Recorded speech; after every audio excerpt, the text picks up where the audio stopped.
Selection of Fijian songs from the Century Methodist Church Choir in Suva, Fiji. Lovely. Yeah, great to hear. And how are you, Frank? I'm well, thank you. And you? Not the best. In fact, sorry. Oh, look, I can't seem to shake this lurgy, and I'm going to have to pull the plug on tonight. And this afternoon, I haven't got the energy to keep going, but I will put some recorded material on. And I'm just going to lie down and listen to it. Yeah, So just take it easy. Yeah, something's not right, and it's been going for a couple of weeks, but it's the last couple of days have been really quite difficult. I had to take time off work, which is something I don't usually like to do. But I'm not. Yes, I don't believe in getting sick, and this is completely out of my usual playbook. It's not You've right. got to cooperate with your body. Yes, I realise that, and but I get restless, and but you know how it is. I do know how it is. Of course. Yeah, look, my family have had it much worse than I have. The family's been really unwell. We've had sickies home every day for close on to a month now. Different people have got it. And it's some sort of really persistent bug. And I mean, I'm feeling pretty crap now, but I've had it much lighter than everybody else. Yeah. But look, at this point in time, I've just got a terribly sore throat, and I'm aching all over, and I'm just going to lie down. It's the flu, isn't it? Yeah, it seems to be. So that's the story. Did you have your vaccination? No, I didn't actually. Flu But look. vac? No, but I have. Okay. There's been some positive. No, I haven't actually. I missed it. Yeah, there have been some positives in the face of all this, because I've had some forced downtime, and I've listened to a lot of Orson Welles. Oh, yes. Lots War of the Worlds and all that. Yes, in the interviews with him about Citizen Kane, and those wonderful Dick Cavett interviews from the 70s, and there are many interesting interviews with Orson Welles, and I really feel drawn to his character and his inner restlessness. It reminds me a little bit of Artie Shaw. Yeah. If ever there was a definition of larger than life, to me it's Orson. Yes, absolutely. But a beautiful personality, really curious, deeply curious. He had this childlike quality, and all the way through, right up to the end. And in fact, last night I couldn't sleep. And I listened to this interview He did a TV interview 2 hours before he died. And it's quite sort of striking because he's quite philosophical. And then a few hours later, he had a cardiac arrest, and that was it. Oh, God. So, but an absolute child protege. I mean, the War of the Worlds, he was only in his early 20s when he did that, and he was doing major theatre engagements when he was a teenager. And, of course, he's sort of his biggest claim, despite his magnificent films and War of the Worlds and stuff, but he was... he was a Shakespearean actor and put on many, many Shakespearean plays over the course of his life and was heavily involved. And he also, I think he did a King Lear in the 30s with an all-black cast, which is just a remarkable thing.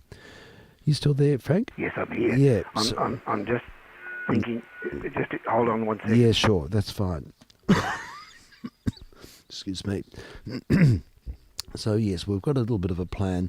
I will play some program material this afternoon, but I'll be just kicking back and listening to it and sharing the love, as they say.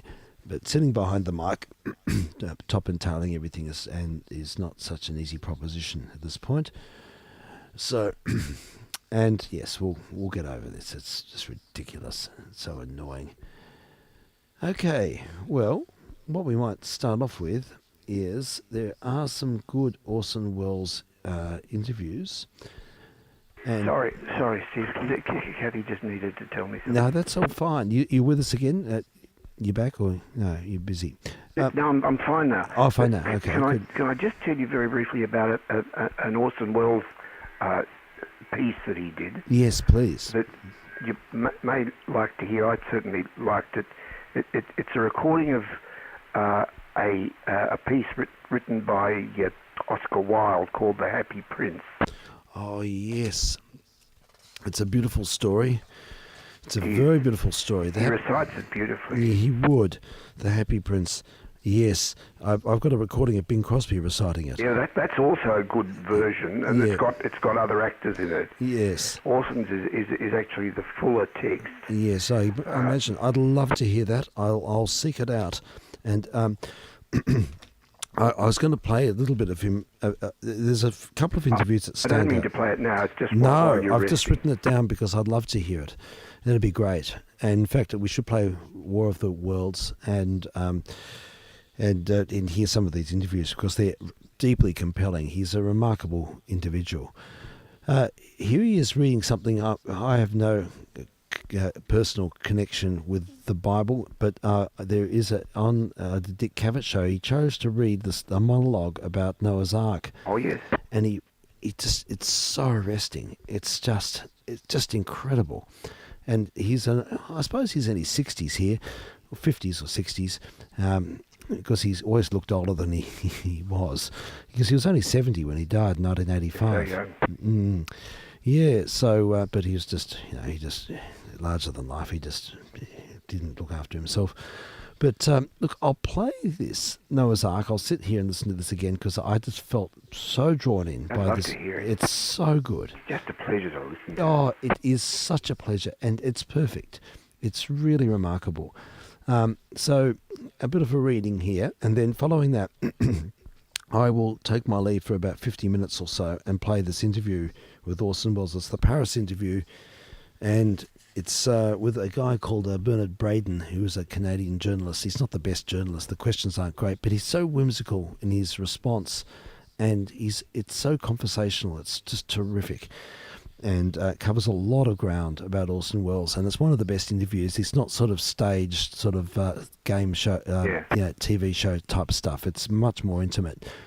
But I'll play this one first on the Dick Cavett show with this monologue about Noah's Ark. It's really something else. So stand by, folks. Let's have a listen. I asked you to read something for us, and I know that's hard This is a cue, to in turn other words. in, but would you Yeah, do you a really little did. something and just... And I thought for a while that maybe there'd been enough Shakespeare inflicted on talk shows. Oh. And every once in a while, when I'm doing a movie, I play a part where the director says, "Would you write yourself a speech?"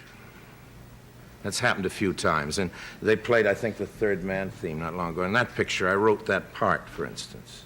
just that Did you? part, not the movie. And I've been making a picture. I can't give the name of it, not because it's a secret, but because they change the title every day. And I've been making it with Tuesday Weld, and it's happens out in Central Park, and I think it's going to be quite an exciting event. And I play an old Jewish professional chess player. Well, I don't know why he's a professional chess player or why the young girl, who is also a very little girl, it's a fantasy, gets to be a friend of his, because they wouldn't let me read the rest of the script. I don't quite know why, but part of their diabolic plan was for me to write my stuff, and there has to be a Noah's Ark toy brought up during the course. This sounds really crazy, and I'm losing you, but I've got to say all this so you know how it happens. And they said, well, write a thing about Noah's Ark, and this is what I did. And it's about the Noah's Ark story. And it's partly what the old man says himself and partly from the Bible as he quotes from it. And I hope that none of our listeners of any faith will be offended at the reminder that the story of the flood is, after all, a Jewish story.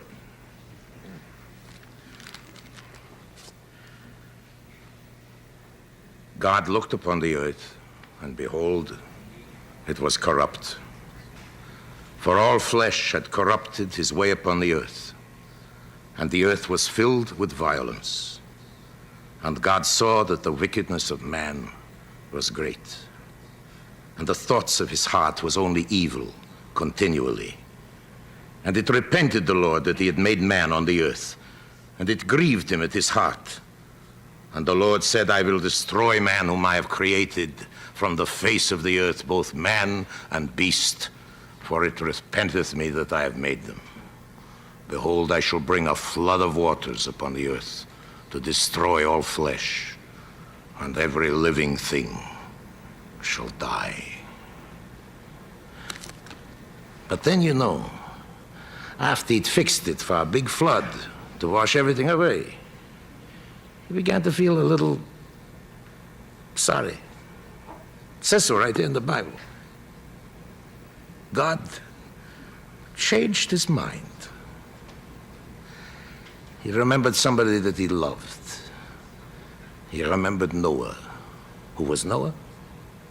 All we know from the Bible is that he was very old and liked to get very drunk. But Noah, it says here, found grace in the eyes of the Lord. And God said unto Noah, the end of all flesh is come before me, for the earth is filled with violence. And behold, I will bring a flood upon the earth to destroy all flesh, and every living thing shall die. Except you, Noah. And your wife, Mrs. Noah. And your sons. And their wives. And of course, so you won't starve when the flood's over, we'll have to save the birds and the animals too.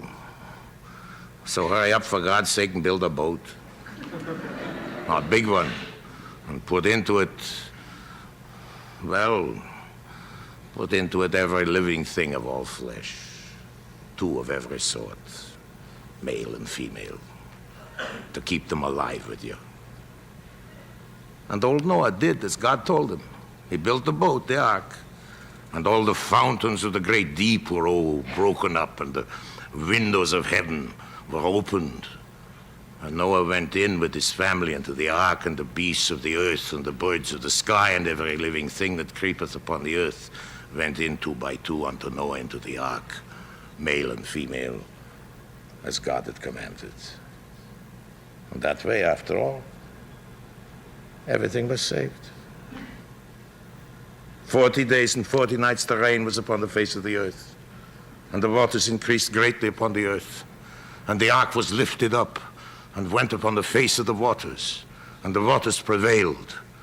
And all the high hills that were under the whole heaven were covered. 15 cubits upward did the waters prevail, and the mountains were covered. And all flesh died that moved upon the earth, and all that was in the dry land died, men and cattle and creeping things and the birds of the heaven. They were all destroyed. And Noah only remained alive, and they that were with him in the ark.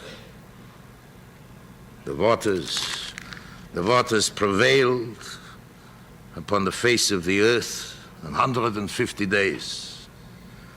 Then God made a wind to pass over the earth, and the waters were assuaged. The windows of heaven were stopped, and the waters returned from off the earth continually. And Noah opened the window of the ark, and he sent forth a dove from him to see if the waters were abated from off the face of the ground. But the dove found no rest for the sole of her foot, for the waters were on the face of the whole earth. And she returned to the ark. And Noah put forth his hand and took her and pulled her in unto him into the ark. And 7 days later, he sent forth the dove again out of the ark. And in the evening, the dove came back to him, and lo, in her mouth was an olive branch plucked off. So Noah knew that the waters were abated from off the earth.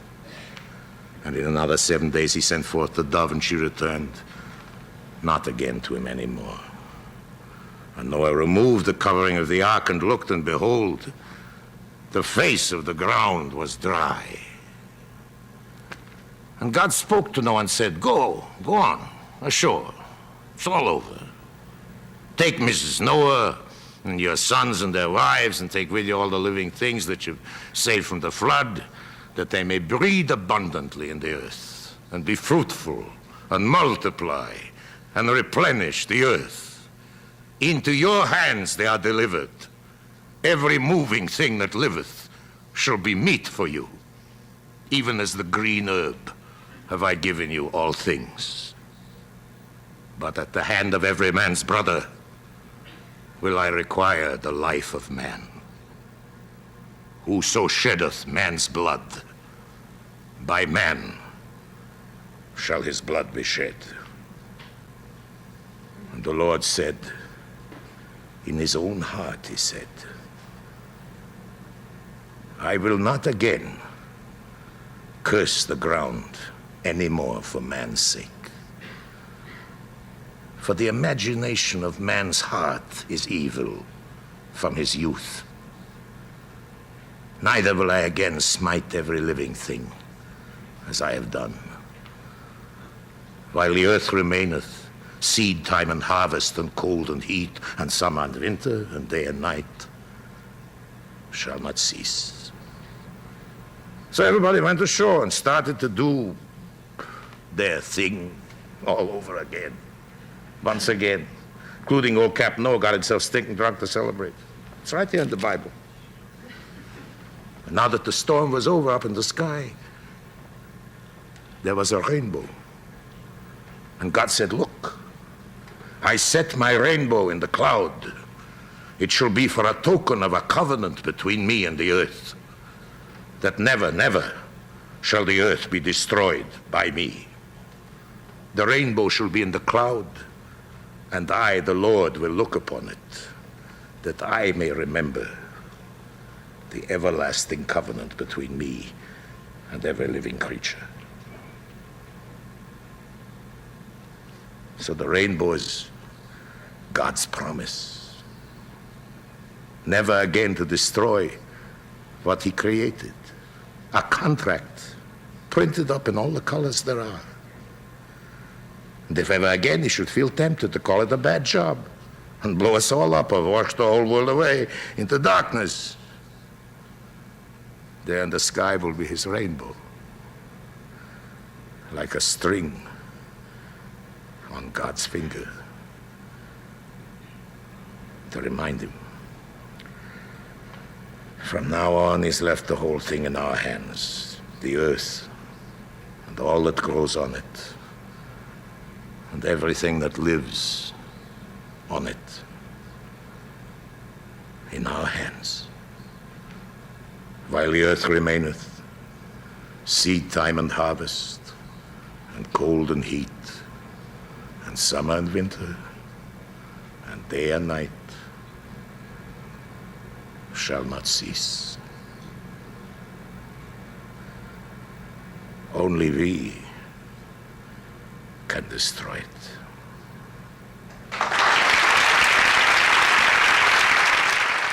Well, you just heard Orson Welles performing a monologue, his own monologue about Noah's Ark. Remarkable individual, and I've been listening to many interviews over the course of the week while I've been on my back. Right. But wasn't it a most beautifully read, just articulated piece, I thought. It was just absolutely amazing. Oh, I feel so arrested by it. I'd love to hear. I have to seek out some recordings of him reading Shakespeare.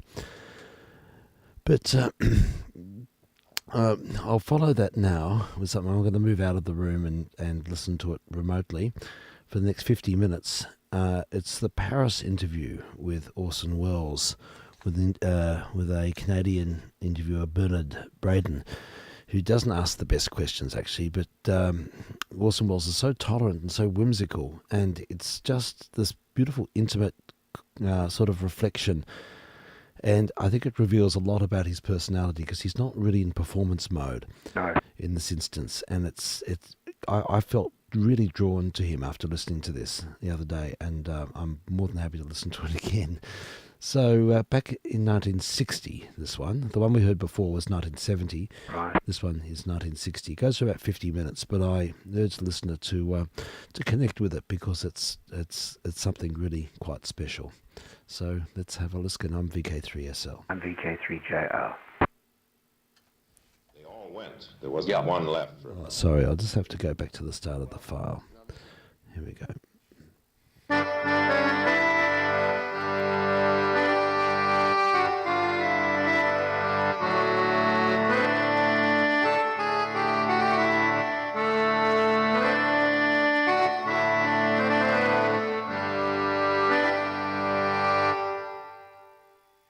Well, now, a great proportion of your work in the last decade pretty well has been done in Europe. You've been back to America once or twice, but most has been done here. What do you think about this theory a lot of people put forward that one does one's best work where one's roots are? That would leave out Bernard Shaw, Oscar Wilde, James Joyce, to name a few Irishmen. Yeah. Ernest Hemingway, Mark Twain, Irving, to name a few Americans, and we could go on like that. You know, I don't put myself in that league at all, but I don't think there's any truth at all in it. Have you anything against Faulkner, Cousins, Marquand, and O'Hara? Oh, you mean because they stayed home? Yeah, and concentrated in a small area. Marquand spends a lot of time writing about New England and Bermuda. Yeah, that's true. And Eric Ambler, I understand, you did a film of his once, has never really been to any of the places that he writes about. No. Yeah. Of course, Eric Ambler wouldn't be fair, because he's invented a kind of a Balkans of his own, which is better than the original, I think. But I think there is a case in Roots. I'm not sure that. I think the best work is creative work is done about the places one understands best. They don't have to be your native land, however, and you don't have to be there at the time you're doing the work. What could be more Dublin than Joyce, sitting in Zurich, writing Ulysses? Well, now, on those terms, you're at home in a lot of places, and there's a lot of talk these days about people being exiles or expatriates. Do you think there's a trend among artists towards being world citizens? I wish it were true.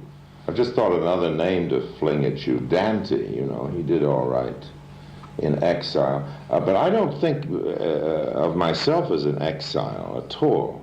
That's what I wanted to know. No, not at all, because I've lived abroad all my life.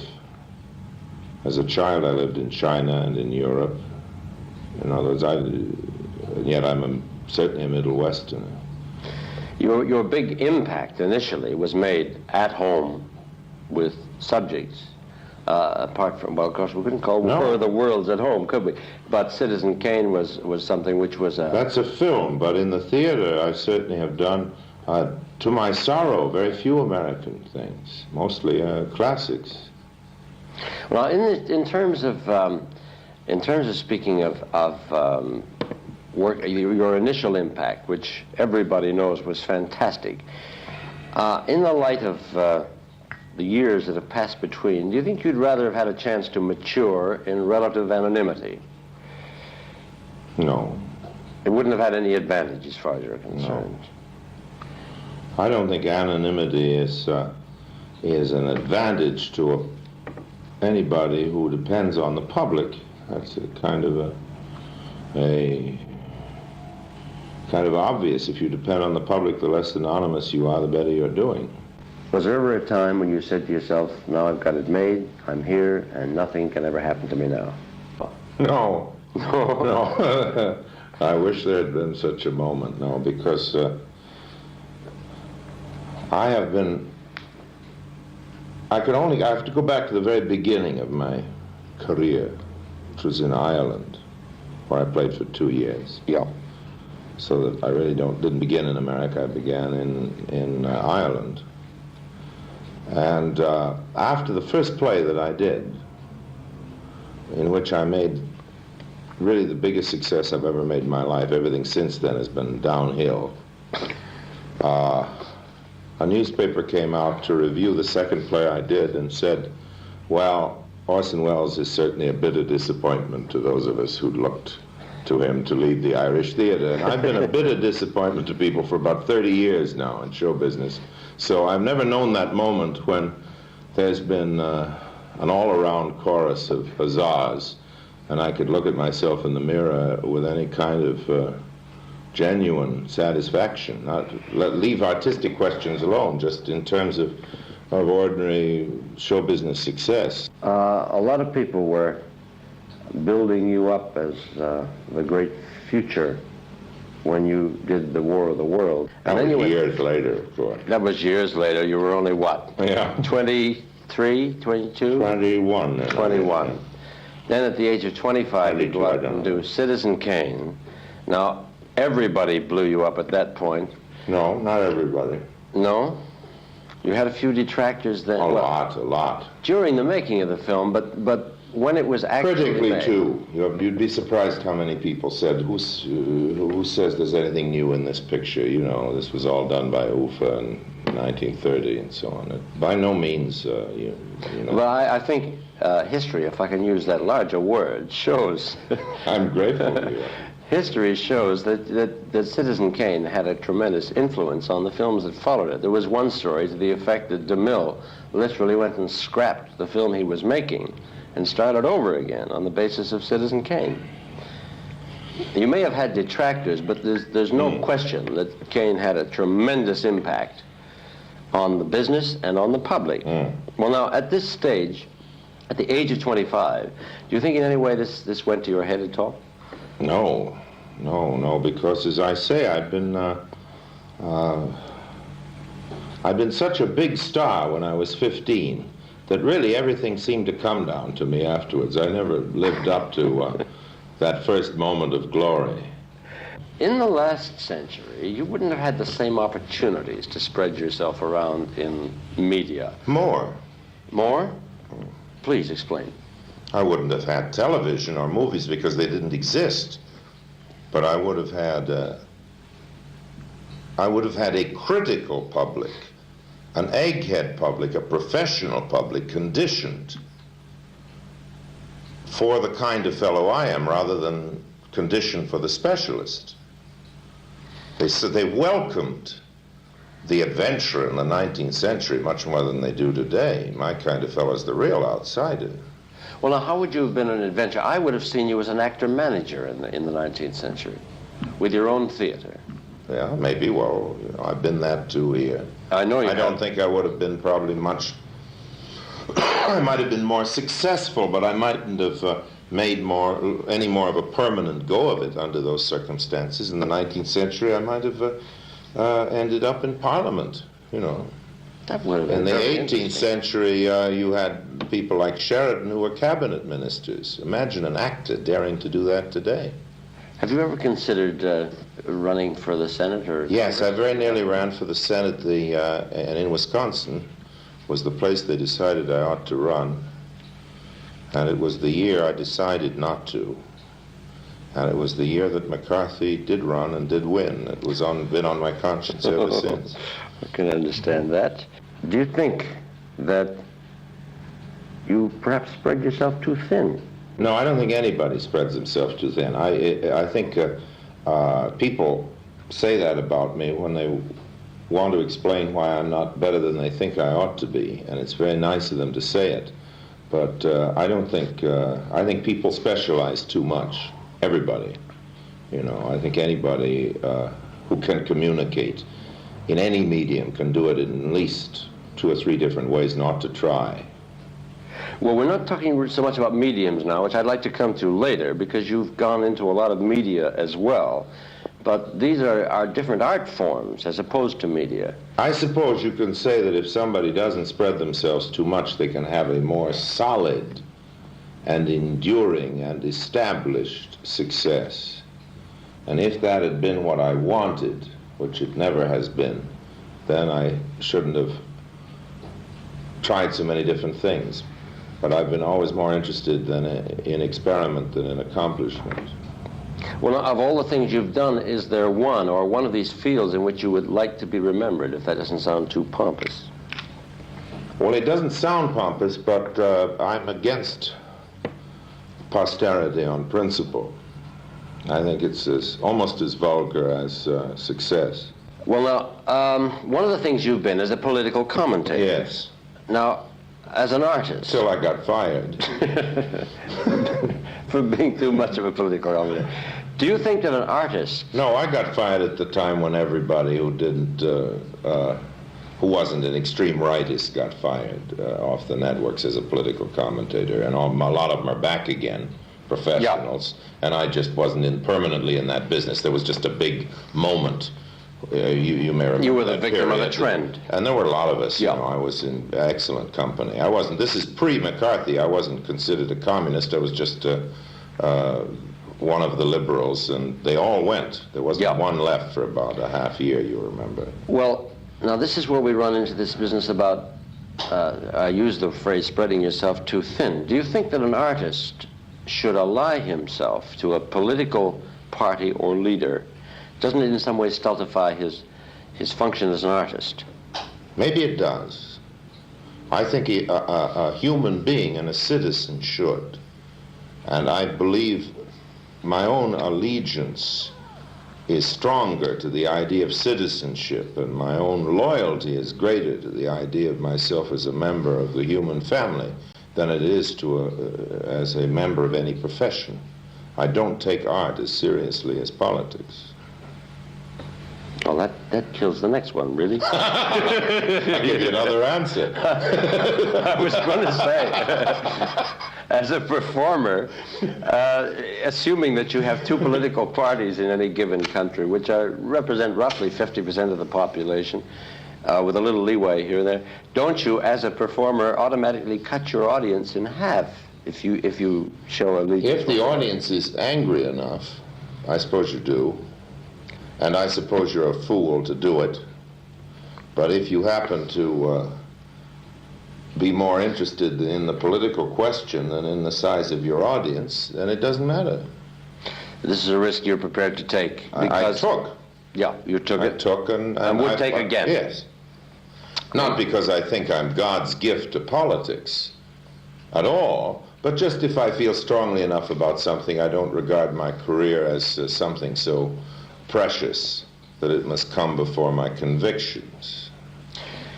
Do you think, in your experience, that it's wise to talk back to the press? Oh, it's fatal to talk back to the press. Hopeless. No percentage in it at all? No, none at all. I'm suing a French paper this week. Well, that isn't talking back to the press. That's trying to get some dough out of some people for a libel. But libel's another question. Well, if we can get you to commit yourself on this, what do you think of the standard of criticism in art forms in the press? I think criticism is fairly high. It's less venal than it was in our grandfather's day, when a lot more newspapers were frankly blackmailers than are today. I think what's wrong with New York criticism is that too much power is invested in too few people, which is bad. If they were the greatest critics in the world, the Herald Tribune and New York Times people shouldn't have life and death powers over a play in New York. That's, it seems to me, evidently wrong. These are the so-called butchers of Broadway. I never called them that. Yeah. Well, I didn't suggest that you Not did, because but not because I have any reason to placate them. That's a hopeless and lost cause. But no, I don't. I'm not criticizing them for not being critics. I just think it's a shame they're that powerful. But they're perfectly honorable men, well educated, and as capable of judging a play as anybody else. Do you think there's a case for artists becoming critics? No. There's a tendency, I think it's bad. Yeah. I think if an artist wants to pontificate, he ought to get off in another area than his own shop. And do it. Yes, I don't believe in telling artists, what do you mean, you a painter? How dare a painter say to us who we should vote for, or that this is a good play or not? I don't believe a professional is the best critic. I believe in amateurism and an amateur approach to criticism and to everything. Very passionately believe in it. But I do think that when someone who is constantly referring his work to critics and to criticism, whether he wants to or not, who must, the one area where he mustn't pontificate is as a critic in his own particular field. Do you think it's possible to be an amateur critic? Isn't there something in the mere fact of being asked to be a critic which turns you into, we're off the air. You're ahead of me. For what I just said, yes. Yes. I'm afraid you're right. It does seem to happen. It has a terrible effect, yes. I've seen it. They asked me, the Sunday Observer, in London, asked me to do I think a few months after Ken Tynan left to go to the New Yorker as a drama critic. And for a moment, temptation, the fun of, taking a belt at a few things myself was very great, and I pulled myself up sharply. And I've seen a couple of actors who have taken that job on a temporary basis who are good writers, too. As good writers as they are actors. And they're strangely dim and poor at the job, I think. And I'm sure I would have been worse. Well, during your career, you've probably accomplished more in your line than most people do in a lifetime. Are you in any danger of becoming bored with, say, your current project? No, I don't think so. That's I haven't done as much work as you say. I'm shocked by how little work I've done, really. It just seems like a lot. I'm certainly not bored with what I do. I don't think many people would agree with you about not having done as much as I say. It looks that way. If you jump around, do a lot of different things, you give an impression of a bigger volume of work than the facts. I feel very ashamed of myself not to do more. Now, for example, you're a magician. Now, this takes hours of practice. Do you keep I'm an practice? out-of-practice magician. You're an out-of-practice magician. If I handed you a deck of cards now... I could wing my way through it, but I'm not what I was when I was... When you were in practice. Working it, yes. You started at that pretty young. Yes. Yeah. Yes, my father was an amateur magician and loved it, and I took lessons as a boy the way, kids play the fiddle and so on. And so I was a real wunderkind with a pack of cards, and all I do now is just what I can remember from those days. I got in now, what I do entirely is what we call mentalism, mind reading and all that jazz, and that requires much less practice, Well, with the minds that are around, I can see your point. It's just a gigantic bluff, in other words, which is far easier than keeping the fingers in trim. Yeah. I don't want you necessarily to commit yourself all the way on this. It's a matter of degree. But to what extent have you controlled your destiny, and to what extent has your destiny been controlled by circumstances? Well, let's take the first part of it. I've only controlled my destiny to the extent that I have seldom deliberately done something that I felt to be ignoble. It's a shade negative. That's about all I can say. So that you go further and say, how much does destiny control me? A great deal. You know, I'm the victim of the most incredible series of misfortunes and the most incredible series of good luck strikes. You know, both. The monetary system has been one of your real bugbears, hasn't it? One has read many stories of you putting yourself into a production in which you believed, doing something else for money and pouring that money into the production in which That's you right. believed. I do that all the time because I never would have. I was an actor manager for a long time, and I was an actor manager because there was such a thing as radio.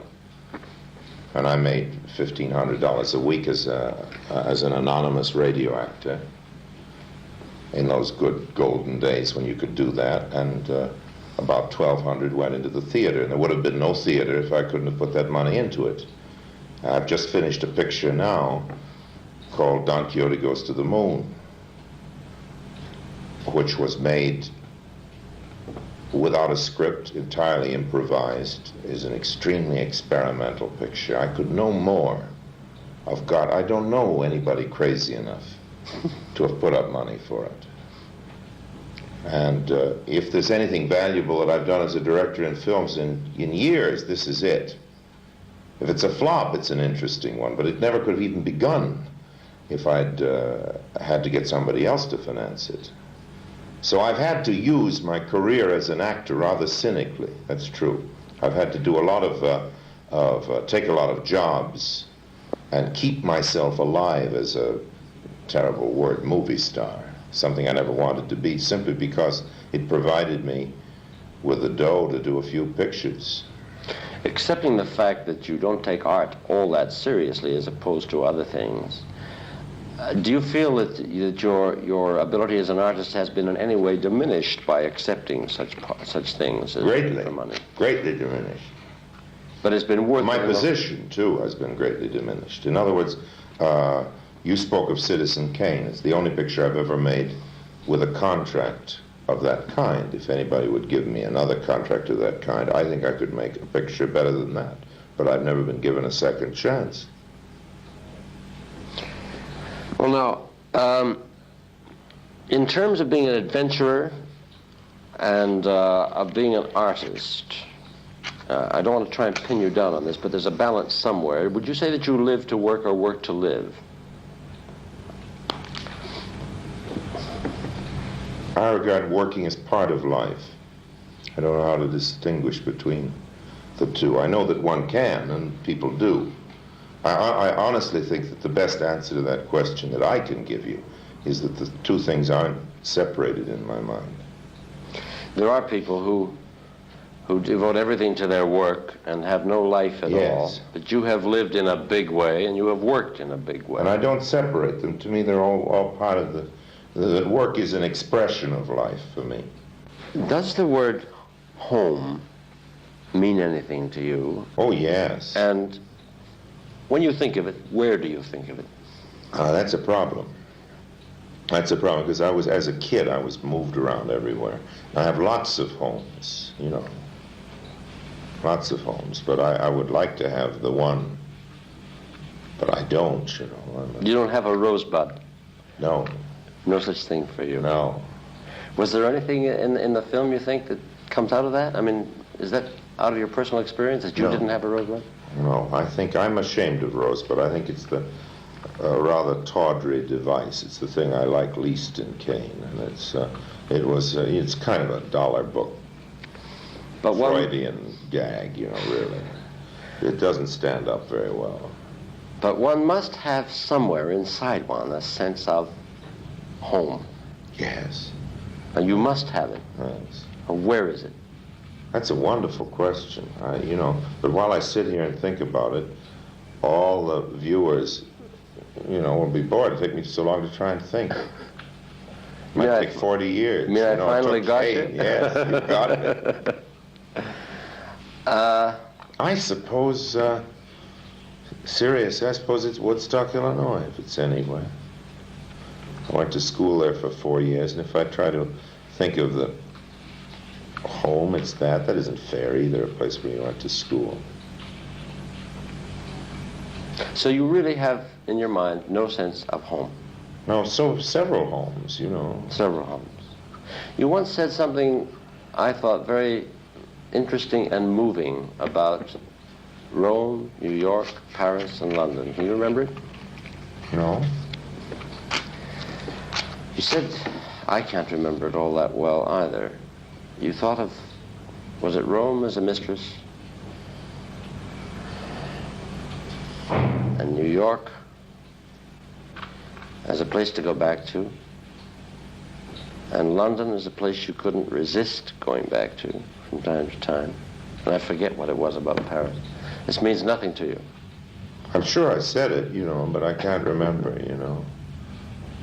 I have a lot of places. Peking, you know, spent a lot of my childhood there has a great meaning to me, but I wouldn't know how to explain it in terms of home. We live in Rome now because my wife's family is there, and we're longing to get away. You know, break loose. Yeah. Because it's turning into Philadelphia with spaghetti, you know, nowadays. Especially with the Olympics coming up. Oh, yes, this will be a good year not to be in Rome. Well, where most of all would you like to settle down if you had to settle down? I'd like to live in Spain better than anywhere in the world. What part of Spain? Avila. Avila, you've got me. Where is that? Avila is in the central part of Spain. Horrible climate. Too hot in the summer, too cold in the winter.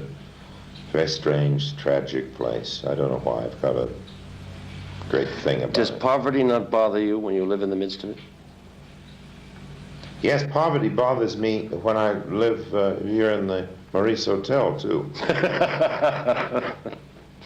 Now, nobody in his right mind would deny that you have a magnificent voice. Do you consider this for an actor an advantage or a hindrance? Oh, no, a help.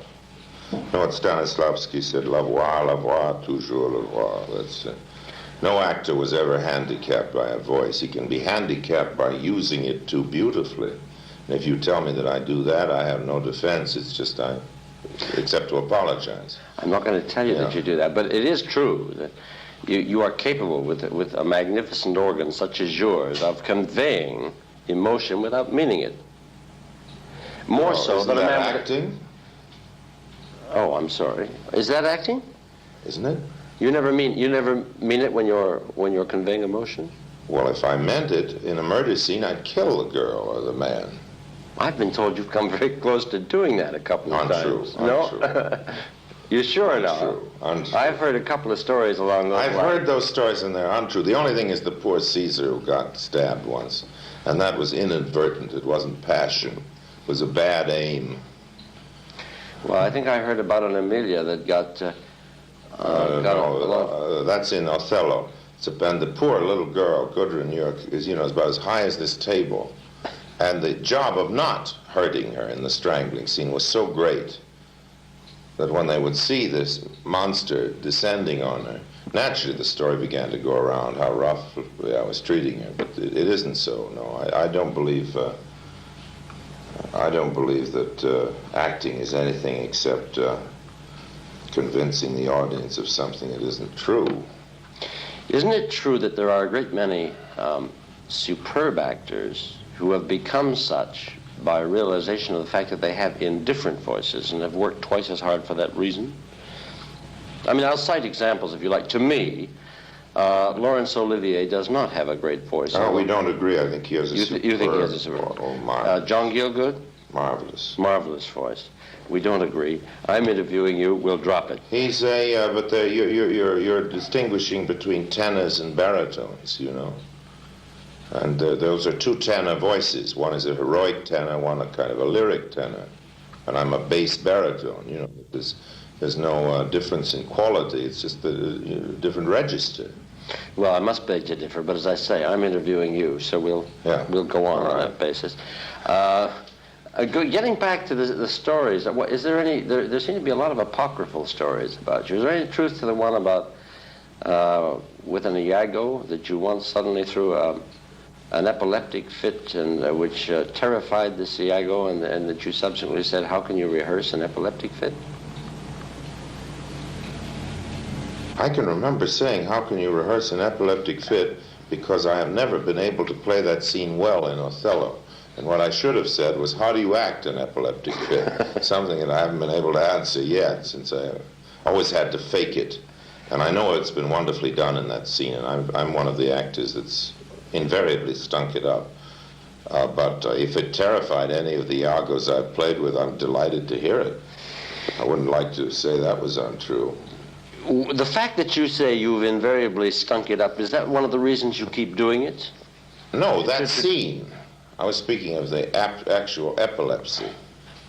No, but I mean, you keep doing, you've done Othello many times. Yes, but you can't cut out the fact that he has an epileptic fit. And I think every great role, every great tragic role, has the scenes that the actor who is playing it can't do. We don't know about Garrick, but the greatest actors cannot do every scene in Lear. They can do 4 out of 5 if they're best, or 3 out of 5 if they're not so good, you know. But so there's always the scene you can't do, and probably many. There's the one you know you can't do. We put it that way. And the fit of Othello, I've never licked. Maybe the next time I play it, I'll figure out a way. Well, the fact that you know you can't do it doesn't stop you from trying. No, I do my best, you know, and keep the play going and try to find something. I get it over with pretty quickly, though.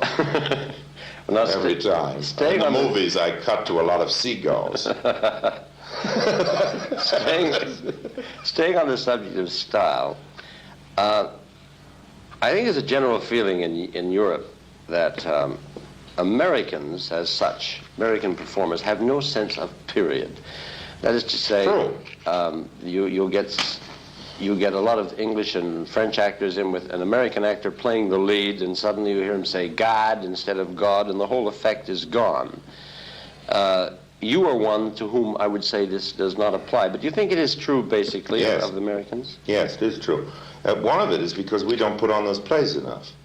Imagine trying to have a generation of fine ballet dancers. If instead of having a permanent ballet company, you produced Swan Lake every 4 or 5 years.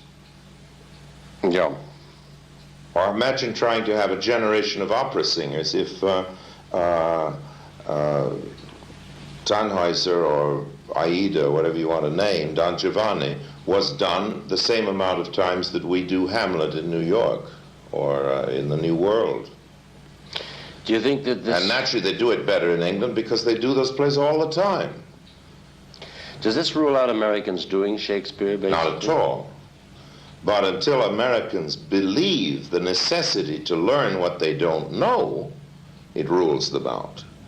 What's bad about American actors is their arrogant assumption that speech, movement, wearing a costume, all of this kind of thing is unnecessary as long as you're vital. That's a great weakness among American actors. Always has been, not just with this generation. It was, I found it true when I was producing Shakespeare, when I first started, 1,000 years ago in New York, was still that way. And there are American actors with that sense, and whoever wants to can do it. It isn't the innate capacity. It's the feeling that it isn't very necessary or important. The assumption that Macbeth is just some kind of a gangster without bothering to find out what it was like to be a king, or what it meant to be a king when Shakespeare wrote the play. Is it possible in present-day America to understand that, to comprehend that, as opposed to the tradition that has been handed down in Europe as far as acting is concerned? It's all an act of imagination. I think the greatest living actor of Shakespeare is only guessing. It's maybe a divine guess, but it's still a guess. What's the tradition? Most tradition is just a succession of bad habits, is lesser actors imitating the affectations of bigger actors. I don't believe in tradition. I just believe in practice, in the living practice of a thing. Europeans have a great admiration for what you referred to as the vitality in American acting. Yes, which is wonderful, but it isn't a substitute for speech. In other words, if you don't know how to sustain a line of iambic pentameter, you're not going to get very far in Shakespeare any more than you're going to get very far in ballet if you can't get up on your points. You just have to get up on your points before you start, no matter how vital you are. Well, the current trend in American acting would seem to be away from this. It is, so it rules them out for all formal theater, you know, right down through the 18th century. It's the prose theater tradition, wonderful for anything from Chekhov on. You don't think there's a danger that it may be ruled out entirely? Yes. You think it's possible? Yes. Yeah, I read something by Peggy Webster not very long ago where she said that certain people should be put on film at this point, because otherwise nobody will know how to that move wouldn't the do any sword. good. Now I'll go over to your point of view about teaching. You never learn anything from that except to laugh at the things that had become dated, you know. Besides, if Margaret Webster had her way, she'd put Maurice Evans on film, and what could be more less in You don't think it'd be any advantage that? just learning how to take a sword out of a scabbard? Well, they wouldn't learn it from Maurice Evans or Margaret Webster. No, I can see your point. Yes, right. Now I want to get on to something else. Has your own acting been inhibited by directing yourself? Never, no. Some people think that Harry Lime was perhaps your best realized performance in films. It's the best part I ever had in films. It was a pretty short part. Yeah, but, you know. You were talked about a lot, but it was a short Best part. part I ever had. I don't think there's been as good a part in a movie since the war for any actor. But you'd agree that you also had a good director? Oh, marvelous. In Carol Reed. Marvelous. Yeah. But had you directed it yourself, you don't think it would have made that much difference? Oh, I don't think that's a fair question, you know?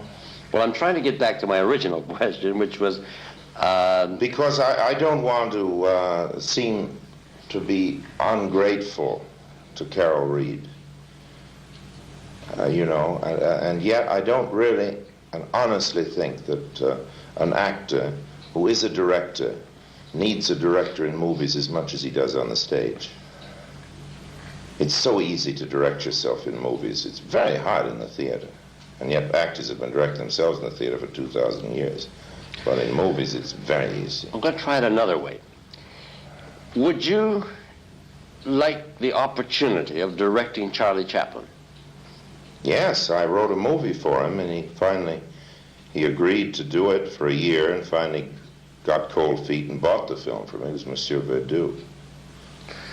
And he directed it himself? Yes, but I wanted to direct it, and for a long time he agreed to let me, and then he finally decided to make it himself. Well, is it a fair question to ask you if you think it might have been a better performance in some ways had you directed it? It would have been a better picture. I don't think it would have been a better performance, because he is essentially a great actor and a good director. And it is conceivable that he could have a better movie than he can make, a better talking movie than he can make as a director. But this is simply a qualification of his directing ability. Not of his acting ability. And has nothing to do with whether he is acting at the same time as he's directing. Not at all. I see. Well, I'm stymied there, too. No, I don't want to stymie you. Excuse me. I've been playing lawyers too often in movies the last couple of years, I think. I just got out of a big courtroom scene now, and I'm so used to thwarting the prosecutor here that's probably... I'm not being fair. I know what you're trying to get me to admit, that I would act better if I allowed myself to be directed, and it's something I don't want to admit because I get so few chances to direct. And I'm always being directed that I don't want to go around saying how glad I am to have directors, because I'm always looking for a chance to direct. Well, that's fair enough. But can't be more frank than that. But they are basically two jobs, aren't they? Is it not possible that you could conceivably do a better job of one or the other if you had only one to concentrate on? No. Not in movies. Not in movies. Not a real actor-director in movies. I'm convinced of it. I don't think that Olivier would be any better in Shakespeare in the movies with another director. I might, as a rival director, think somebody could make a better picture around him, as I do Chaplin, or as he might think about my pictures. Yeah. But not, I don't think there's anything to do with him as an actor that amounts to anything. There might be a take or two you'd improve, but not enough so it matters. I think first of all, I think directing is the most overrated job in the world. It's the only one I really love in show business, but I think it is tremendously overrated. Well, now, can that be true in the sense that a great many people that I've talked to who have worked under you as a director have said that they have never been able to duplicate a performance under another director as they have under you? This is a statement from an actor and an actress, which seems to indicate that directing is to them terribly important. I think it is to actors. I agree. But I think that the real... Well, are you happy in this state? Would you like to be the kind of artist they are? No, not at all, because I'm not really, you know, I don't regard myself as fundamentally a professional, you know, anyway. I'm basically an adventurer. And those people who are serious and are professional, truly and deeply serious at the expense of every other value in life, are probably the people who make the biggest contribution to art. I certainly wouldn't like to be one of them. Do you believe in the principle of making a contribution? Yes. Do you think that by, in a sense, dividing yourself in this way, you are diffusing your contribution? Probably. Do you think that's a bad thing? No, not a bad thing for me. Might be a bad thing for art, but since I don't regard art as of prime importance, I've answered your question. And the hell with posterity. Yes. When you did Citizen Kane, the technical achievement was one of the things that attracted the attention of the profession and the critics. Now, you were 25 years of age. You wrote the script yourself. How much of this was teamwork? I mean, one does read of Greg Toland in connection with the film. Quite rightly. One assumes that he made some contributions in ideas and things of that kind, but how much of it was a one-man job and how much of it was teamwork? Well, photographically, Toland came to me and offered himself, which was a very courageous thing to do. He was one of the leading cameramen in Hollywood, and I'd never heard of him. And he said, I wanted to make your picture because you've never made a picture. And I'd never been on what the British call the floor, on the set, before my first day of directing a picture. I simply didn't know, except theoretically how it must be done. And I've always had a deep conviction that there is no mystery to anything, and that it's only petty people who try to make photography or sound recording or acting or anything else sound difficult. I think you can teach any intelligent person to do any of those jobs in 2 or 3 days. You know, convinced of it. Toland was a technician who agreed with that, which is a fantastic thing. On the first day I arrived, I thought, after years of being a director in the theater, that the lights were set by the director, since they are in the theater. So I said, this is where it will be. Now let's move this light over here, and so on. I set the lights. Behind me, Toland was motioning to all the people, shut up, let him go ahead.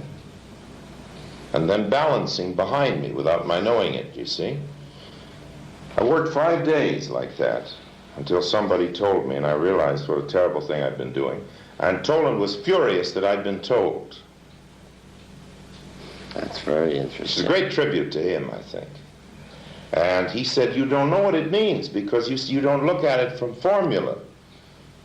So the minute I realized that, then I began asking for things which in my ignorance were impossible to do.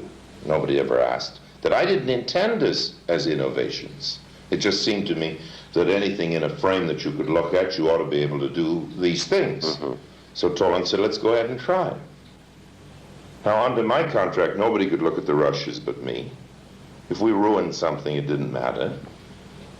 Toland had that wonderful spirit, so we just went ahead and tried. So it was partly the great spirit of Toland, the fact that he was the greatest cameraman who ever lived and the fastest, and had that wonderful spirit. And partly my own ignorance. I didn't know what you couldn't do. I didn't deliberately set out to invent anything. It just seemed to me, why not? And there is a great gift that ignorance has to bring to anything, you know. And, that was the gift I brought to Kane, was ignorance. This is a slightly ticklish question.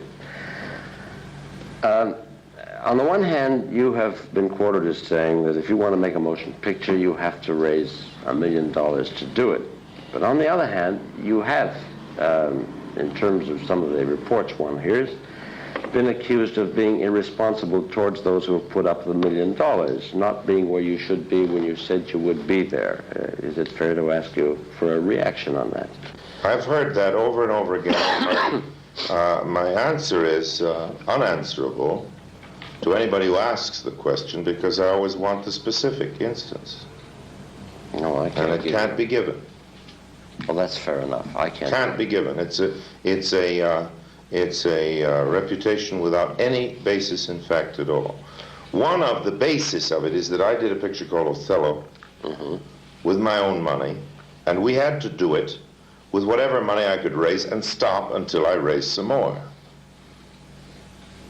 Now that took almost 4 years. Now there are still people today who say, I don't want to hire Wells as a director. It took him 4 years to make Othello. On the other hand, you did Macbeth in 3 weeks, didn't you? 21 days, yes.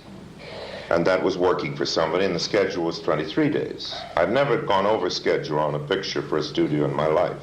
I've never gone over budget. That's a question of record. You have demanded tremendous loyalty on the part of some of your actors in cases like this, and the extraordinary thing is that you've always had it, haven't you? Yes, been very lucky. Oh my, I've never had really a moment's disappointment from actors or any people like that. I've been so lucky in that respect. I've been miserably unlucky with producers and the money end of film production. I think genuinely unlucky. I think I've had a lot of real bad breaks. I'm not crying about it, but it's true. But I've had the most wonderful good breaks and the most wonderful thing that anybody could have from the people you work with, behind the camera and in front of it. I haven't got anybody I could complain of in all these years. Do you think you'll ever again, in your lifetime, be given the opportunity to do another Citizen Kane? But I think I'll be able to do it. I think I'll be able to do it on certain kinds of film that don't cost as much. I'll never be able to make an expensive picture that way. I'll never be given that chance. Nobody will. Everything's against it. But I do think that I have a chance of making some interesting films for smaller budgets with my own money, or a lot of it. I think that film I've just finished is like that. I hope to make another one, but I don't expect anybody else will give it to me. I don't get jobs as a director. The only pictures they offer me, I can't accept. They're terrible. I'll recommend you. What would you should read the scripts they send me. Is it a fair question to ask you what you would most like to do?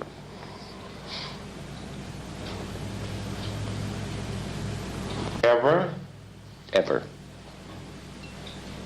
I would like to do something which would leave at least the art form concerned or the profession better for my having done it. Which is something we've covered and has been suggested that you have done. Well, I hope so. I want to do more of that. And I don't really care in what form it is. Do your concrete plans at the moment incorporate anything like this? Yes, well, anything that I do that I think is a full expression of myself is intended along those lines. But I don't think I've answered that question fairly. I want to go back and say, yes, there is something I want to do that I've never done, and I do want to do, which is to use this medium for something except entertaining. Television. Television and films. I was saying that I thought television ought to do more than entertain. I don't think television is a superb medium of entertainment. I think it's a second-rate medium of entertainment. basically a second-hand medium of entertainment. I think it shows movies in a small second-hand way. I think television drama is wonderful for the young fellows who want to break in and so on, but really isn't in the league of fine movies or theater, or radio, which I think is superior. This is all personal opinion, needless to say. I think everything that is done in television as entertainment is less than the best that television is, which is basically, in my view, a medium of communication rather than of entertainment. You can expose a personality, you can deal with a subject. It's a medium of journalism, medium of ideas, of information, even a narrative medium, wonderful storytelling medium, as opposed to a dramatic medium. So to that extent, entertainment is possible on it. When you said expose personalities... In a good sense. I don't mean to show them up. Have there not expose been, them in the sense of film being exposed to do sunlight. you subscribe to this belief that television shows what a man really is? You know, haven't there been a lot of phonies come across television and say... There have been a lot of phonies who've looked me deep in the eye, you know, great con men. And have fooled a lot of people. Yes, fooled me and fooled a lot of people. I think you can fool the public just as much as you can fool your wife. I've never been able to do it. No, but I understand it's happened. I've never fooled the public, much less my wife. But I know people do. Well, what do you mean specifically? I shouldn't say I've never fooled the public. I guess I have, but I never intentionally fooled them. Let me put it that way.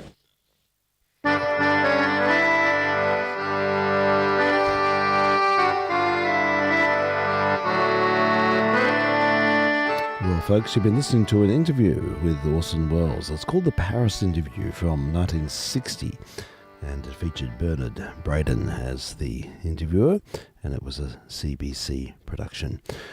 He was very candid, wasn't he? Yes, absolutely. Very open. I was surprised. I imagined him to be much more sort of self-centered. Yeah, exactly. His humbleness I found very compelling, and he's like that. Yeah. I think he's a bit whimsical and very self-effacing. It would have been the last adjective I'd have attributed to describe him.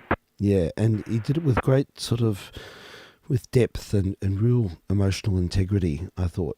Right. Put everything into that. He thought about his answers very carefully. He did, very much so. And you could see that he could, with that line of questioning, could easily spun into cliche. Very easily, because some of the questions were a bit ordinary, weren't they? They're pretty ordinary questions. But he just had this really remarkable, insightful, humanistic approach, which I just found riveting right through. So It's changed my whole opinion of it. Really. Yeah, likewise, absolutely.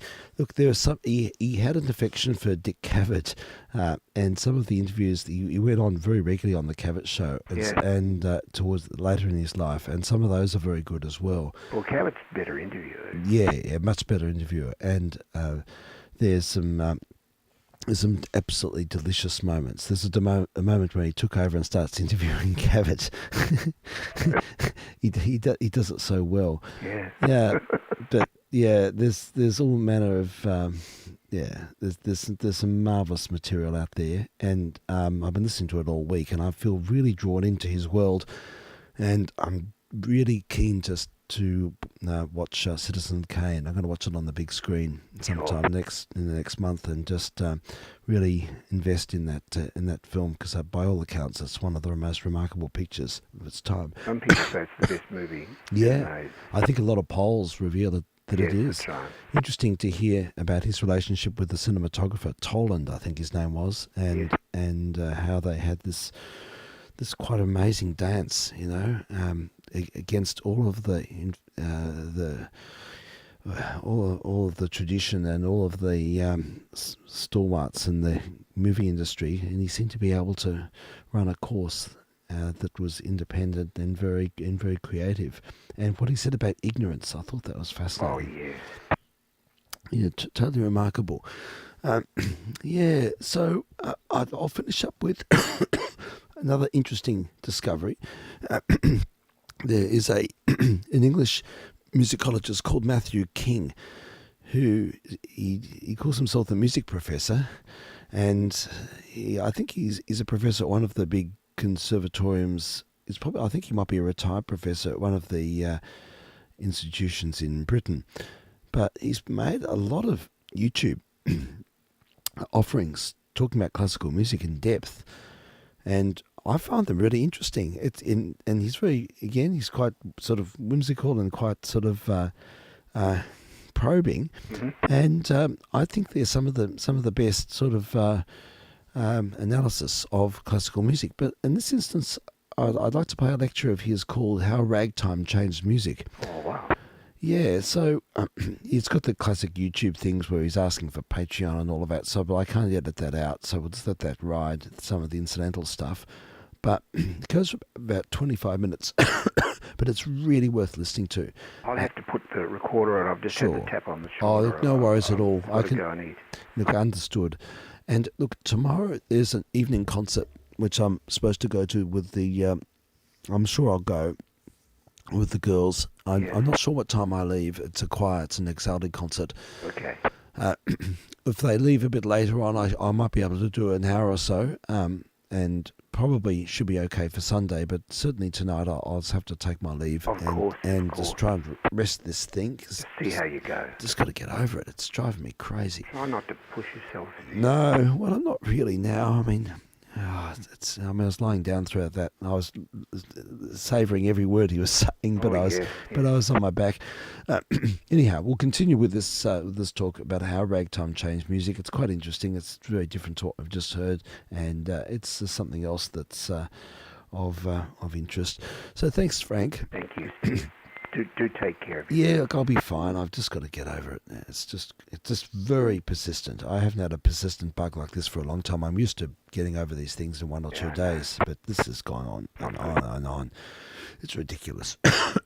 So anyhow, let's have a listen to Scott Joplin, How Ragtime Changed Music, and it's Matthew King, a musicologist with a story to tell. vk3sl signing. Yeah, and vk3sl thanking the listener, and we look forward to your company maybe tomorrow, probably on Sunday. So until then, all the very best. Hello everyone, and welcome to the Music Professor channel. I'm here with Loki, my faithful assistant, and he and I are going to talk about Scott Joplin, aren't we, Loki? It's his dog.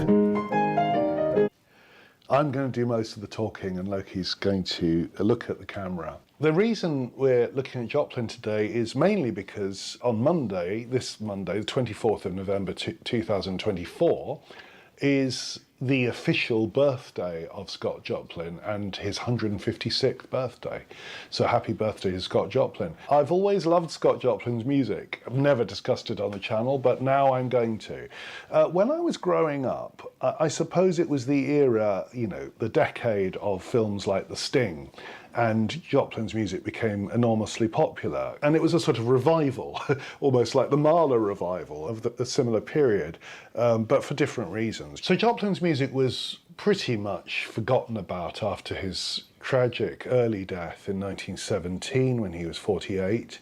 He'd had syphilis, which took a terrible toll on his physical and mental health in the last decade of his life. And he'd had a hard life anyway. His father was a former slave, and Joplin, like his dad, had to begin his career working on the railroads, so he was, hard manual labor. But his mother had fostered an early musical talent, and he began by playing cornet, bugle, violin, banjo, and eventually piano. So, amazing, really. Gradually, I think, mainly teaching himself. He was never a particularly skilled pianist, but he did learn the instrument. And I think a lot of his more sophisticated skills as a musician were fostered in his teenage years by, and this is quite a surprising conjunction, a German Jewish teacher who happened to be living in Joplin's hometown of Texarkana in Texas, and at some point had encountered this boy and realised that he had musical gifts, and to his great credit gave Joplin free lessons. So he was sufficiently impressed by him to give him lessons for free and introduced Joplin to aspects of European sort of high culture. And we don't really know what that would have been, but presumably he may have introduced into piano pieces by composers like Schumann or Beethoven or Chopin. I mean, or Brahms even. It's hard to know exactly what that repertoire would have been.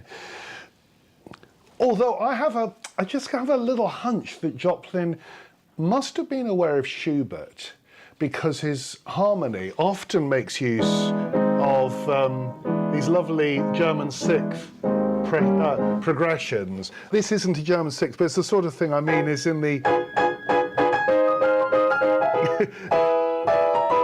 this sort of thing, either that side of the tonic or that side of the tonic. It's sort of the harmony that connects back to composers like Schubert, the great early romantic harmonic vocabulary of the 19th century.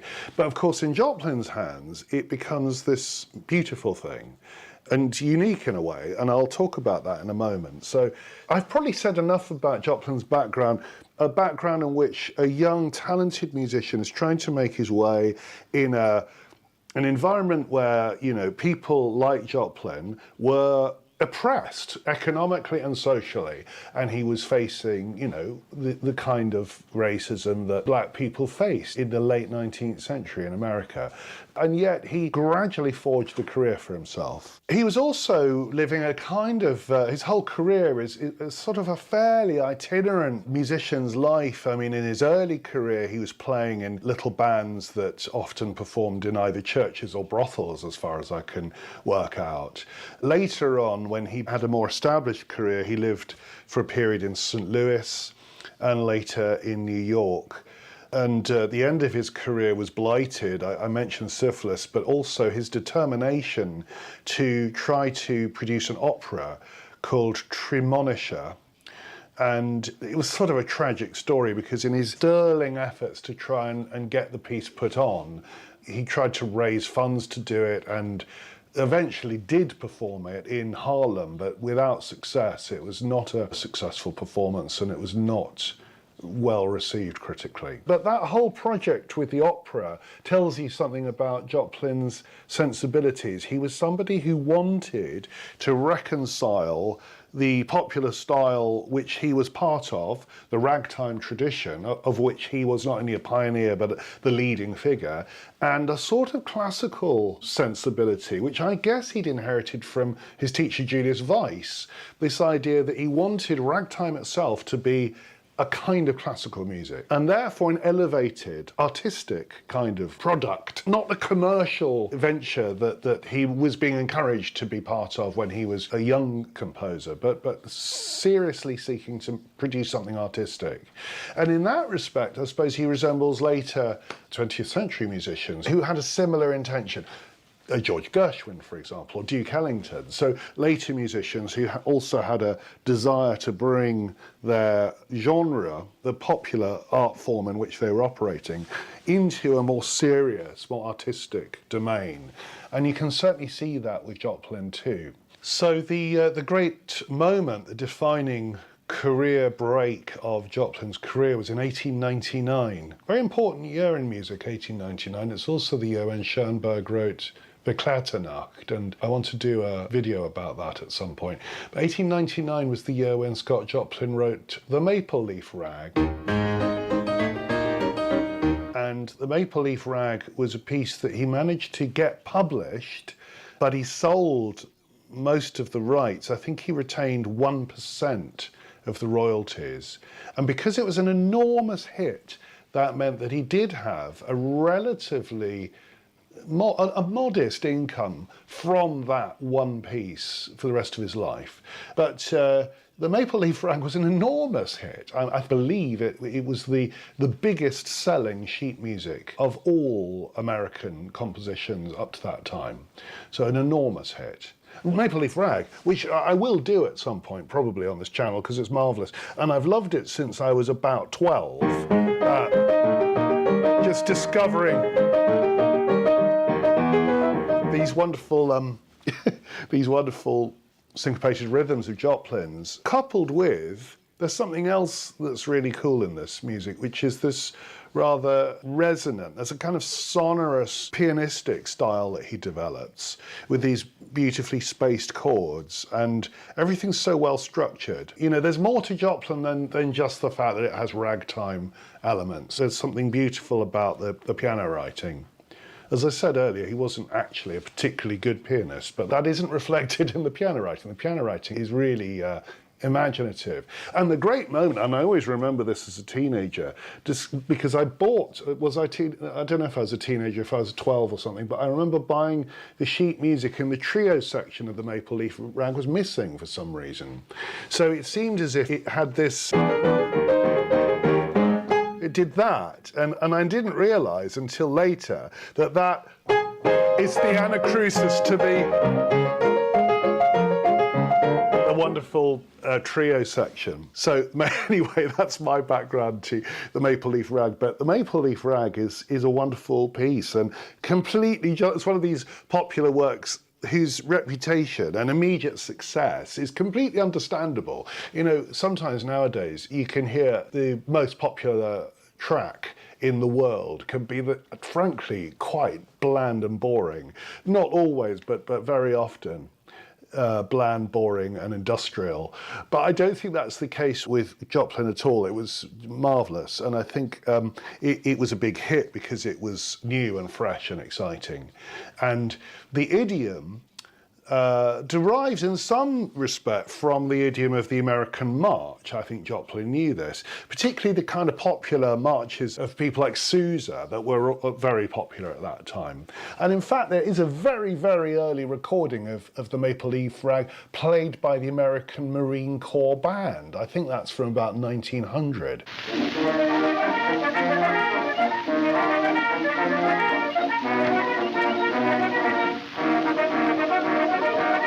So it was initially played as a sort of march-type piece.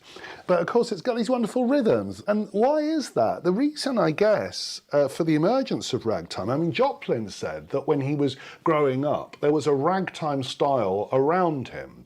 And that would imply that the syncopated idiom was simply part of the music of black Americans in the 19th century. In other words, the polyrhythmic kind of syncopations that you found in the popular idioms of that period derived probably from the kind of music that came from African genres. The wonderful polyrhythmic music of Ghana and places like that would have come over with the slaves and become part of the popular music of the late 19th century.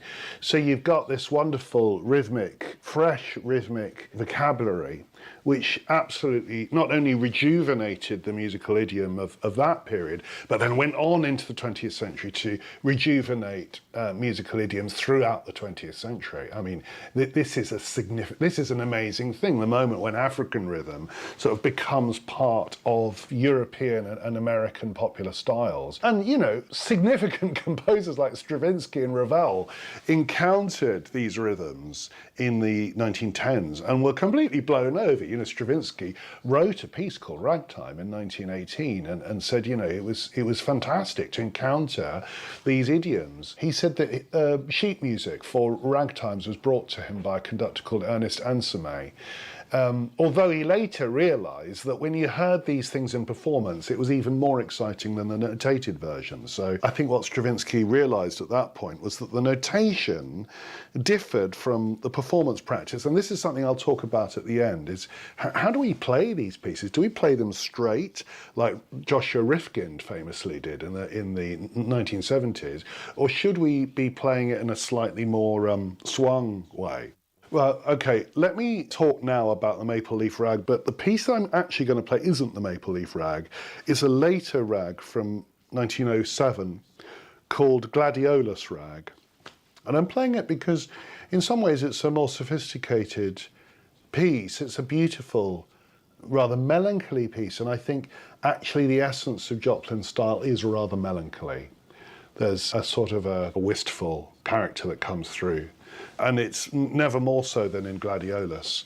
But the interesting thing is that the Maple Leaf Rag, this huge hit of 1899, became a kind of model for hundreds of imitation pieces by other ragtime composers. So what you would do is you would take the harmonic template and the structure of the maple leaf rag, and you'd build a new rag based on that structure. And you can also hear in the improvisations of later people like Jelly Roll Morton, when he performs the maple leaf rag, he kind of just improvises on the harmonic framework. That's what the maple leaf rag gradually became, a sort of template for hundreds of imitations.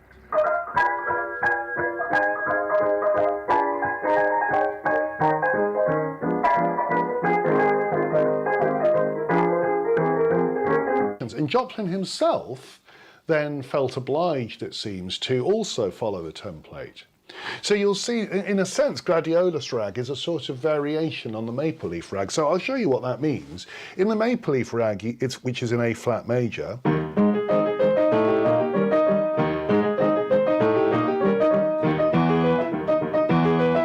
so you have all that. Then you have the arpeggiated minor figure that goes up the piano, and then a little syncopated conclusion, which repeats an octave below. In gladiolus, it's very, very similar.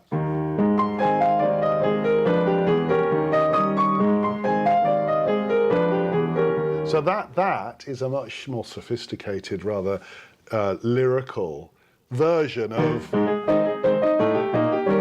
do you see, a repeating phrase. It's basically the same thing, but more beautiful. And so let me carry on, because from the second phrase, this progression is rather lovely, the chromaticism, the chromatic approach to the dominant, and then where the original, in the maple leaf rag, you then get, and then the arpeggios, the minor arpeggios. In the gladiolus rag, you have this, and then the arpeggios, but in F minor, rising up, and then exactly the same kind of shape with the syncopated sort of final phrase. So you can see that he's following the same kind of template. Also interesting, this kind of thing, that sort of double appoggiatura to the dominant is very similar to the kind of thing you'll find in Sousa. I mean, I think there's a funny little passage in the Stars and Stripes March, which has that kind of formula.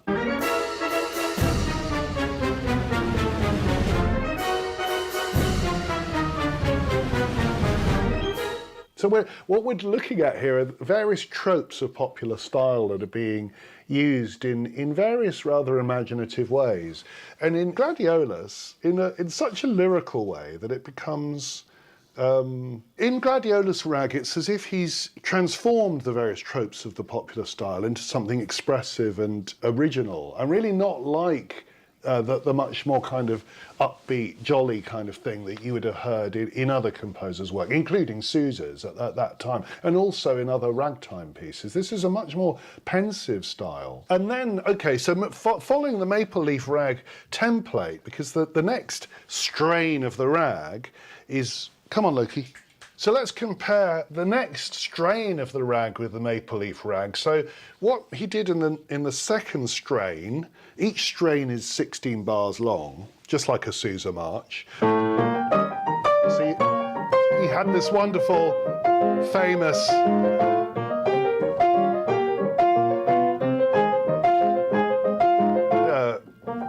ba ba ba, these lovely threes in the time of two. 1 2 3 1 2 3 1 2 3 1 2 3 1 2. It's that rhythm. Fantastic. In the Gladiolus rag, he doesn't use quite such a sophisticated polyrhythm, but he has a lovely, is exactly the same harmonic structure and a more expressive melodic line in the right hand.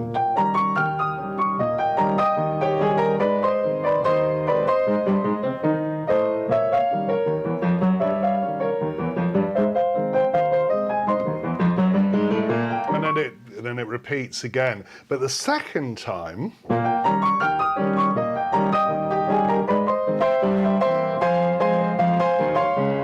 fantastic rhythm there, isn't it? these lovely offbeat accents, and then the turn from D flat through the minor and then back to the second inversion of A flat. Beautiful. Then, just like in the Maple Leaf Rag, we go back to the main theme. For the last time, it's very interesting, but in these ragtime structures, you have the main theme, then you have the 16-bar second strain, return to the main theme, so you can say it's A, B, A. And then you go to C. C is usually in the subdominant, so in this case it's in D flat major.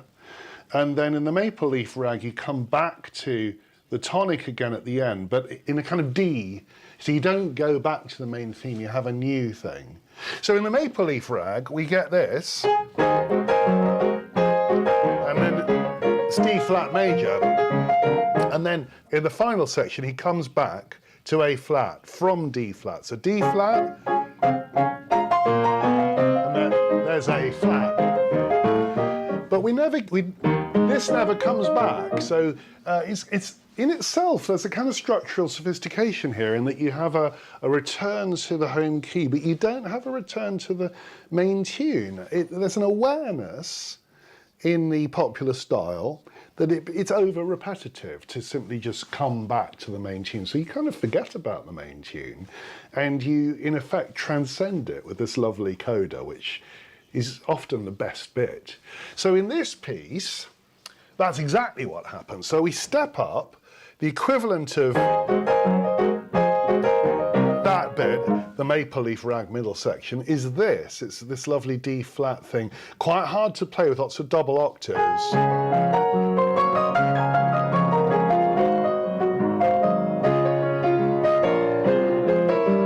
Now look at this amazing harmonic sophistication here. Isn't that fantastic? So you got this lovely, what I would call a lament bass, just a falling chromatic.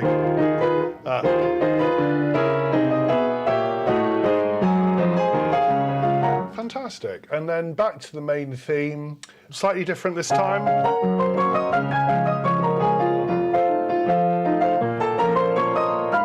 And this sort of tragic turn.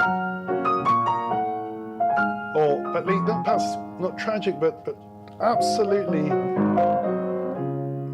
there's something sad about that, isn't there? And very touching, I think. And then we go into the final section, which is perhaps the climax of the piece, where he really lets rip with this lovely polyrhythm. 1, 2, 3, 1, well, I'll play it to you. 1, 2, 3, 1, 2, 3, 1, 2, 3, 1, 2, 3, 1, 2, 1, 2. It's that rhythm, isn't it?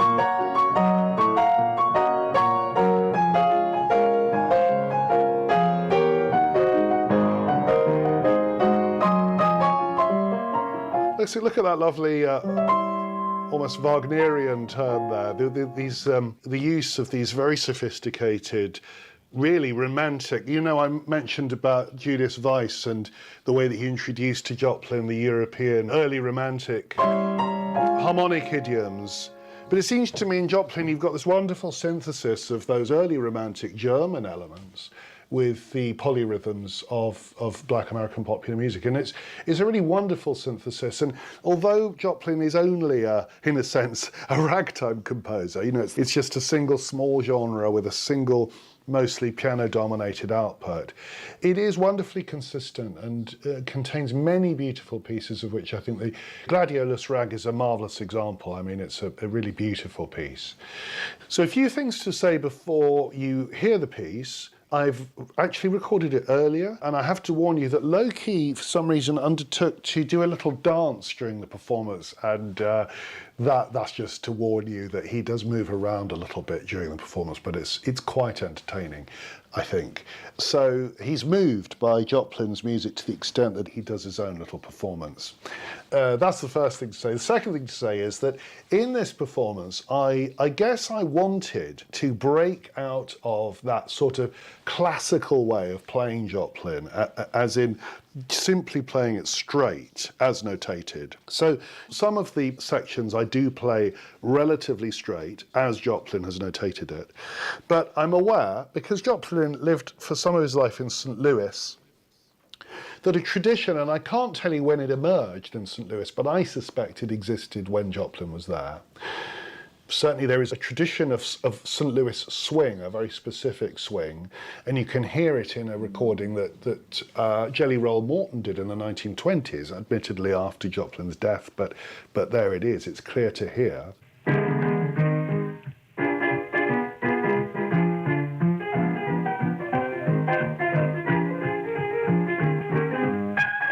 I don't think that it's unstylistic to apply an element of swing to Joplin's ragtime. So on the repeats, and in various places where it just felt nice to do, I've swung it a little bit.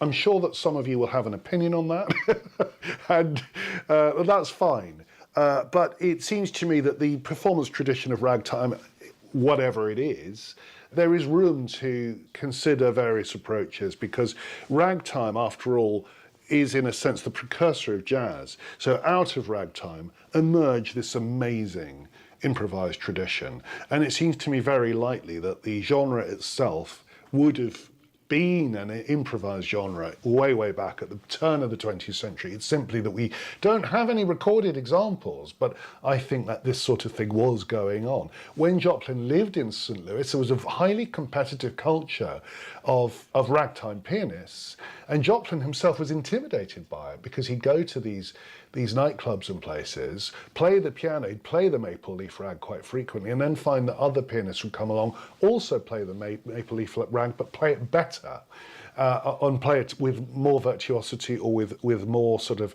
grandiose kind of improvisational elements, and possibly with St. Louis swing attached. So all these things, I think, would have been part of the improvisational culture that was around at the turn of the 20th century, but we don't have any recorded examples, so I'm just speculating and applying an element of that thinking to the performance. So here we go. This is Gladiolus Rag, a masterpiece, I would say, by Scott Joplin from 1907. Enjoy.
heard the Music Professor is the name of the YouTube channel, the Music Professor aka Matthew King, and his lecture on Scott Joplin entitled How Ragtime Changed Music. You'll be listening to a test transmission from vk3sl.